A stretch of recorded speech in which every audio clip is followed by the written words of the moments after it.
Hello investors and welcome to not stellar wealth. मैं महेंद्र राव आपका स्वागत करता हूं आज के इस वीडियो में, जहां हम बात करेंगे road map too early retirement. तो जब भी हम रिटायरमेंट की बात करते हैं तो बहुत सारे सवाल दिमाग में आते हैं कि हमें रिटायरमेंट के लिए प्लानिंग की शुरुआत कहाँ से करनी है, हमें रिटायरमेंट के लिए कॉर्पस की जरूरत कितनी होगी, कब मैं रिटायर हो सकता हूँ, कब मैं एक रिटायरमेंट के लिए स्टार्ट कर सकता हूँ, कहाँ से स्टार्ट कर सकता हूँ।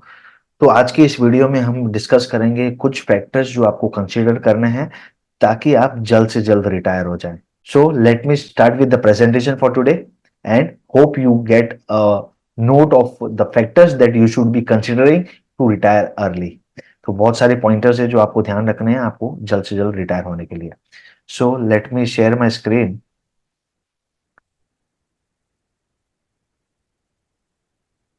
सो road map too early retirement. तो रिटायरमेंट की जब भी हम बात करते हैं तो बहुत सारे सवाल हमारे दिमाग में है। एक बहुत लोगों का सपना है, एक ड्रीम है, एक नेसेसिटी है, जहां पे हम मुझे रिटायर तो होना ही है, because I can not continue working till the last day of my life, right. So जब भी मैं रिटायर हो जाऊंगा तो वो गोल अचीव करने के लिए मुझे बहुत केयरफुल प्लानिंग और डिसिप्लिन इन्वेस्टमेंट की जरूरत है। और जब मैं अर्ली रिटायरमेंट की बात करता हूं तो मुझे और ज्यादा ध्यान देना है। तो फायर कॉन्सेप्ट एक मूवमेंट पकड़ चुका है, जहां पे एक ट्रैक्शन मिला हुआ है in the last recent years, जहां पे वो इंडिविजुअल्स को एस्पायर कर रहा है to achieve financial independence and retire early. What is FIRE is financial independence, retire early. ठीक है, जहां पे एक इंडिविजुअल एक फाइनेंशियल इंडिपेंडेंस गेन कर रहे हैं और जल्द से जल्द रिटायर होने की कोशिश कर रहे हैं, सो दैट उनको एक एक्टिव इनकम पे रिलाई करने की जरूरत ना पड़े। तो जब भी हम रिटायरमेंट की बात करते हैं तो हमारे दिमाग में एक ही चीज आती है, जो है पेंशन और या ट्रेडिशनल वे ऑफ इन्वेस्टिंग और retiring, which will be through pension और पब्लिक प्रोविडेंट फंड और एम्प्लॉय प्रोविडेंट फंड।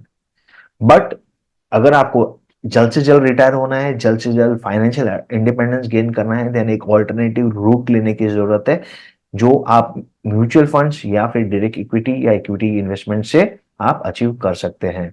एंड वहां से अगर आप इन्वेस्ट करते हो you will be able to retire early, right, which is your ultimate goal, right? So you have to understand that it will require a very careful planning and it will require a very disciplined investing. So now when the fire concept which I talked about, जहाँ पे उन्होंने एक moment gain कर चुके हैं, एक traction gain चुके हैं, तो ये कॉन्सेप्ट एक ह्यूज कॉन्सेप्ट है जिसको समझाने के लिए कम से कम 2-3 सेशन लग जाएंगे। बट आज की वीडियो में हम ये कवर नहीं कर रहे हैं, हम सिर्फ इंपॉर्टेंट फैक्टर्स कंसिडर कर रहे हैं जो मैं अर्ली रिटायरमेंट के लिए यूज कर सकता हूँ। सो अर्ली रिटायरमेंट की जब मैं बात करता हूँ जनरली, तो मैं सोचता हूँ कि मैं 40s में या 50s में रिटायर हो जाऊं, ना कि मैं एक ट्रेडिशनल वे की 60 की एज या 65 की एज में रिटायर होने की कोशिश करूं। तो जब मैं रिटायर होने की बात करता हूं तो मुझे रिटायर होने के लिए एक बड़ी कॉर्पस की जरूरत है। तो ये बड़ा कॉर्पस होता क्या है? एक बड़ा corpus is a large sum of money, जहां पे मेरे डिफरेंट डिफरेंट इन्वेस्टमेंट्स जो डिफरेंट असेट क्लास में मैंने इन्वेस्ट कर चुका हूं, वहां पे एक कॉर्पस क्रिएट हो चुका है। वो इन्वेस्टमेंट कहाँ पे हो सकता है? एक बड़ा लार्ज सम ऑफ मनी मेरा इक्विटी में है, एक बहुत बड़ा large sum of money debt में है, एक बड़ा large sum of money gold में है, एक बड़ा large sum of money real estate में है। और ये सारा पैसा मिला के एक जो कॉर्पस क्रिएट होगा वो सफिशिएंट इनफ रहेगा टू पे for all my financial needs in the future. कि अगर मैं रिटायर हो रहा हूं तो ऐसे अज्यूम करता हूं कि मेरी जो फाइनेंशियल एक्सपेंसेस है वो मैं इस कॉर्पस जो मैंने क्रिएट किया है वहां से अगर मैं विड्रॉ करूं तो मेरे जो फाइनेंशियल एक्सपेंसेस है वो वहां से मीट हो जाने चाहिए।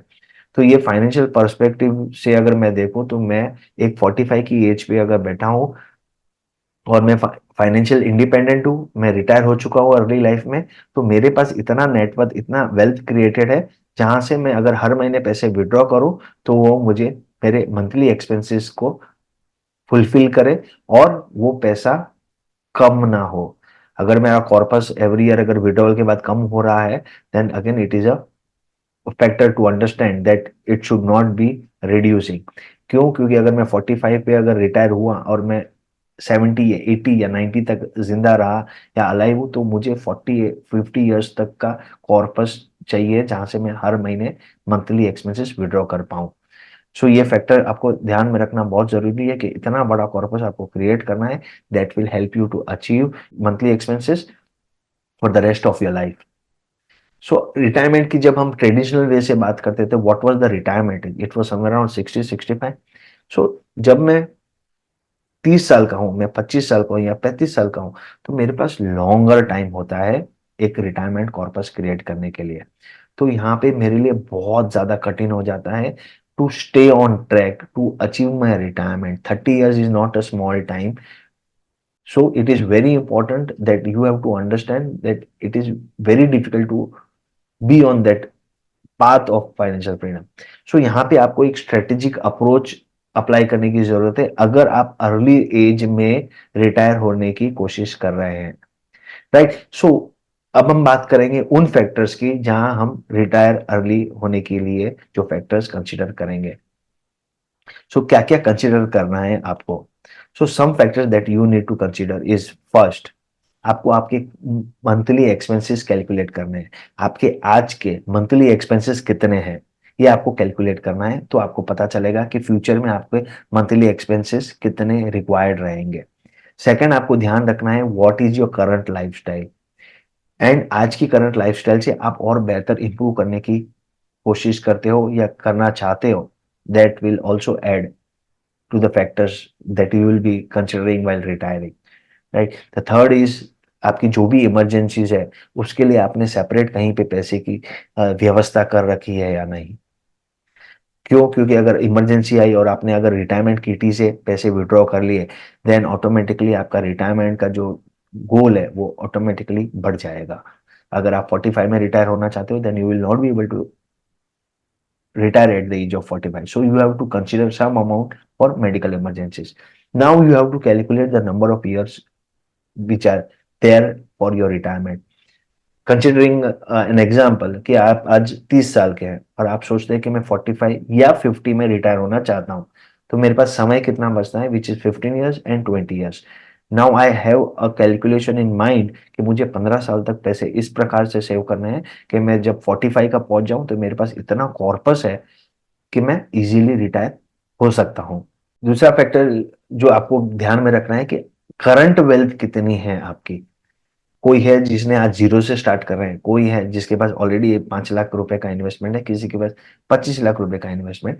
तो आपको करंट अमाउंट ऑफ वेल्थ का कैलकुलेशन करना भी जरूरी है, बिकॉज वो जो वेल्थ है that will also multiply, because that amount is also invested somewhere, right. So this corpus will help you to achieve the retirement, correct. So ये आपको ध्यान रखना है कि आपका करंट अमाउंट ऑफ वेल्थ कितना है।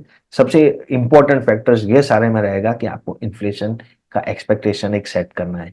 क्यों? क्योंकि आपकी जो मंथली एक्सपेंसेस आज की है वो अगर मैं 45 का पहुंच जाऊंगा या 50 का पहुंच जाऊंगा तब वो मंथली एक्सपेंसेस सेम नहीं रहेंगे। वो इन्फ्लेशन की वजह से, महंगाई की वजह से बढ़ने वाले हैं। तो मेरा जो 50,000 का एक्सपेंस है, it will increase to 2 lakhs, it will increase to 2.5 lakh, it can increase up to 1.5 lakh also, right. So आज जो मेरा 50,000 का एक्सपेंस है that will be inflated because of the inflation, और मुझे ज्यादा पैसों की जरूरत होगी to meet my monthly expenses. तो आपको एक्सपेक्टेशन इन्फ्लेशन का भी ध्यान रखना है। अब आप जब कॉर्पस क्रिएट कर रहे हैं जो नेक्स्ट 15 years या 20 years में आप क्रिएट करना चाहते हैं, तो इसका एक एक्सपेक्टेड रिटर्न आपको सेट करना है।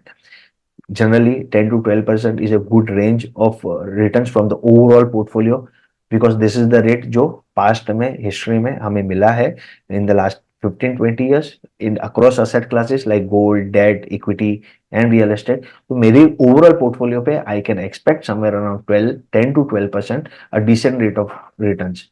सो यहाँ पे आपको ध्यान देना है कि आपको इक्विटी में एक्सपोजर ज्यादा रखना है, because equity as an asset class ने सबसे ज्यादा रिटर्न दिया है। Though it is an risky asset class but it has been able to deliver the maximum returns across asset classes. So मैं यहाँ एसेट क्लास का डिस्कशन नहीं कर रहा हूँ, बट आपको एक ध्यान रखना है कि आपका इक्विटी में एक्सपोजर ज्यादा से ज्यादा होना चाहिए अगर आपको जल्द से जल्द रिटायर होना है। एक और फैक्टर जो आपको ध्यान रखना है कि जब आप रिटायर हो जाए उसके बाद आपके ड्रीम्स क्या है, कि मैं फिर 45 पे रिटायर हो गया, अब क्या, what will I be doing, what is the dream that I need to achieve. मुझे ड्रीम वैकेशन अचीव करने थे, मुझे कुछ बिजनेस खुद का स्टार्ट करना है, मुझे और कोई एक चीज है जो करनी है। तो मुझे मेरी जो पर्टिकुलर ड्रीम रहेगा it will depend on individual to individual. और जो गोल्स जो ड्रीम्स आपको अचीव करने हैं वो आपको ध्यान रखना है कि रिटायरमेंट के लिए, because that dream has to be funded by the money, and that money will be required to be a part of that calculation. So आपकी क्या ड्रीम्स है आप उसको कैलकुलेशन में लेंगे, no doubt it can change, right, but you have to end consider your dreams that you want to achieve after your retired life. सबसे priority आपकी होनी चाहिए कि अगर कोई डेट आपका चल रहा है तो आपको उसको क्लियर ऑफ करना है। Once you retire you can not have a liability. आपकी कोई ईएमआई नहीं चल रही होनी चाहिए, बिकॉज अगर आपके रिटायरमेंट के बाद आपके पास जो पैसा आ रहा है उसमें से अगर आप ईएमआई भर रहे हो तो आपके पास बहुत ही कम पैसा बचेगा आपकी मंथली एक्सपेंसेस के लिए, एंड आपको आपके कॉर्पस में से ज्यादा पैसा विड्रॉ करना पड़ेगा। So clear all the outstanding debts before your retirement. Last is to anticipate all the expenses and all the goals which you want to achieve, which you will be spending before your retirement। कि अगर आपका कोई dream है, अगर आपका कोई गोल है जहां पे आपको एक हाउस प्रॉपर्टी बाय करनी है, या फिर आपको बिजनेस में इन्वेस्ट करना है, या फिर आपको और कुछ करना है, तो वो जितने भी एंटिसिपेटेड एक्सपेंसेस है, आपको शादी के लिए प्लानिंग करनी है, तो वो जितने भी एंटिसिपेटेड एक्सपेंसेस है, जितने भी पेंडिंग गोल्स है, वो सारे फुलफिल हो जाने चाहिए before you retire. Because after retire आप ये कंज्यूम करते हो कि आपके पास कॉर्पस है, अगर वो कॉर्पस में से मैं वो गोल्स को फंड करता हूं then my retirement corpus will shrink, छोटा होते जाएगा। एंड वहां पे हमें कॉर्पस को हाथ नहीं लगाना है, हमें सिर्फ उतना ही फोकस करना है जहां पे वो मेरी फाइनेंशियल नीड्स, मेरी मंथली एक्सपेंसेस को फुलफिल कर सके, ना कि कोई गोल जो मुझे अचीव करना है वो गोल को सेटिस्फाई करे, right? So these are the few factors that you need to consider while you are planning to retire early। ठीक है, ये few factors है, this will help you to start thinking or start planning on the factors for your early retirement। And जब भी आप retirement की planning कर रहे हो, do consult your investment expert, do consult your financial advisor, because he will be able to chart a plan out for yourself, so that you will be able to achieve your financial goals early and achieve a financial freedom at the right point, at the right stage, right? So these are few factors to consider. Once you have considered these factors, you have to keep three thumb rules in mind while you are planning for your early retirement। So some thumb rules that you need to understand and that you need to follow। So what are the rule? The first is the rule of 4%। तो 4% का rule कहता क्या है कि मेरे पास एक मेरा जो विड्रॉवल रेट है वो 4% का होना चाहिए मेरे ओवरऑल कॉर्पस से। मैंने जो कॉर्पस क्रिएट किया हुआ है, एक large sum of money which is there जहां से मैं विड्रॉ करूंगा। फॉर इंस्टेंस अगर मेरे पास 4 करोड़ का वेल्थ है spreaded across different asset class, उसमें से 1 करोड़ इक्विटी हो सकता है, 1 करोड़ डेट हो सकता है, 1 करोड़ गोल्ड हो सकता है, और 1 करोड़ रियल एस्टेट इन्वेस्टमेंट हो सकता है। ये चारों को मिला के अगर मैं उसमें से अगर विड्रॉ करूं तो वो जो विड्रॉवल रेट है वो 4% से ज्यादा नहीं होना चाहिए। अगर मैं 4% से विड्रॉ करता हूँ that amount comes to 16 lakhs, और उसमें से मैं अगर मंथली ब्रेकअप करूं that amount comes to 1.33 lakhs। So 1.33 lakhs every month मुझे पैसा मिलता रहेगा which will cater to my monthly expenses. तो मेरे जो हर महीने के जो खर्चे हैं वो यहाँ से फुलफिल हो जाएंगे। ठीक है, so this is the rule of 4% that you need to understand and this is a thumb rule. ठीक है, सो यहाँ पे डिविएट नहीं करना है because this is considered as the best rate of withdrawal from the corpus whenever you are planning for your financial independence and retiring early. The second rule is a rule of 25 which is a inverse rule of 4%। ठीक है, जहां पे हमने 4% calculate किया था corpus में, यहाँ पे मुझे कैलकुलेट करके बताता है कि मुझे कितने कॉर्पस की रिक्वायरमेंट है अगर मेरा मंथली एक्सपेंस एक्स है। फॉर एग्जाम्पल हमने 1.33 lakhs विड्रॉ करे थे मंथली, राइट, अगर मेरे पास कॉर्पस है 4 करोड़ का जहां पे मैं 4% से विड्रॉ कर रहा हूँ।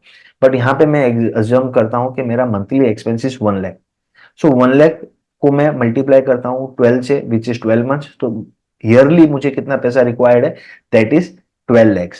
सो 12 lakhs को मैं 25 से मल्टीप्लाई करता हूं तो मेरा कॉर्पस रिक्वायरमेंट कितना आता है which is 3 crore.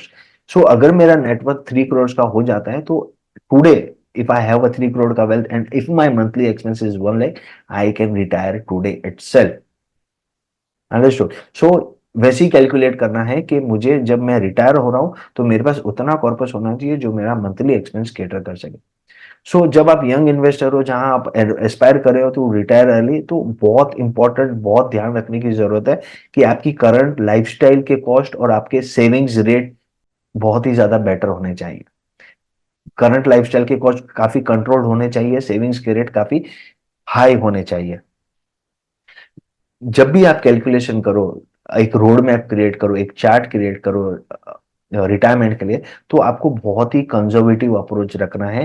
Returns on corpus आपको कम रखना है. इन्फ्लेशन रेट थोड़ा सा आप बढ़ा के लीजिएगा so that you have a comfortable retirement corpus जहां से आप अच्छे से पैसा विड्रॉ कर पाए. The last rule that you should B follow knowing is the rule of 72. ये रूल बेसिकली ये कहता है कि कितने साल में पैसा डबल रहेगा अगर मेरा एक्स रेट ऑफ रिटर्न है. फॉर एग्जाम्पल, अगर मेरा 12% ऑफ रिटर्न आ रहा है कोई इन्वेस्टमेंट से, तो अगर मैं 72 को 12 से डिवाइड करता हूं तो नंबर आता है 6. The 6 in this term is 6 years. तो 6 साल लगेंगे मुझे मेरे पैसे डबल करने के लिए अगर मेरा रेट ऑफ रिटर्न 12 है. So this is very important when you do your retirement calculation, whenever you do your corpus calculation, कि आप कैलकुलेशन के हिसाब से आपको कितने पैसे की जरूरत लगेगी. So these are the three rules which you should be knowing. The key takeaways from this video is the first is you have to start investing early. The second is you have to invest regularly, and the third is you have to stay invested. Take a help of a financial advisor before creating a roadmap or for creating a roadmap for early retirement. So that's it from my side. Thank you so much, guys, for listening. And signing off, Mahindra Rao. Bye bye. Do follow and subscribe our YouTube channel for such more informative videos. Thank you so much. Bye.